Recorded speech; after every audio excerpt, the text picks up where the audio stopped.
Welcome to our channel. Today we how to connect MongoDB Atlas to Databricks with Spark connectors, full guide step by step clearly.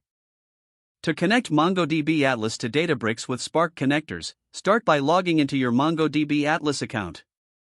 Create a new cluster or use an existing one. Ensure that your cluster is set up and running. Next, navigate to the Database Access section.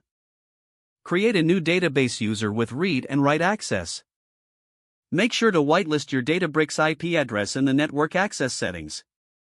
Copy the connection string provided in the MongoDB Atlas user interface. Now, open your Databricks workspace. Create a new notebook in your Databricks environment.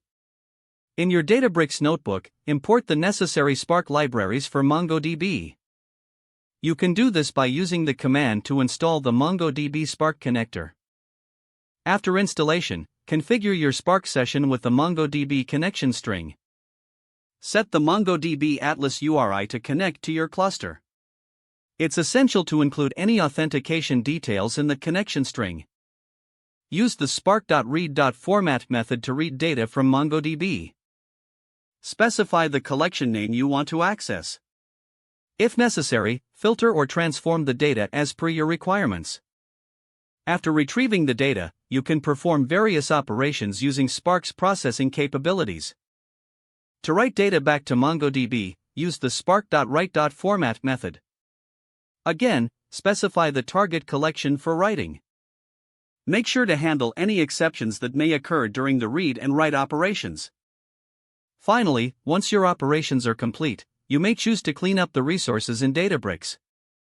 Check the logs for any errors or important messages before finalizing your work. You have now successfully connected MongoDB Atlas to Databricks using Spark connectors. If the page does not load, refresh the browser or try again in a private or incognito window. Make sure you are using the correct email address, then retype it carefully to avoid small typos. If your password is not accepted, use the reset option and create a new strong password you can remember. Check your spam folder for verification or security emails, then complete any requested confirmation steps. Don't forget to like this video and subscribe to our channel for more step-by-step tech guides.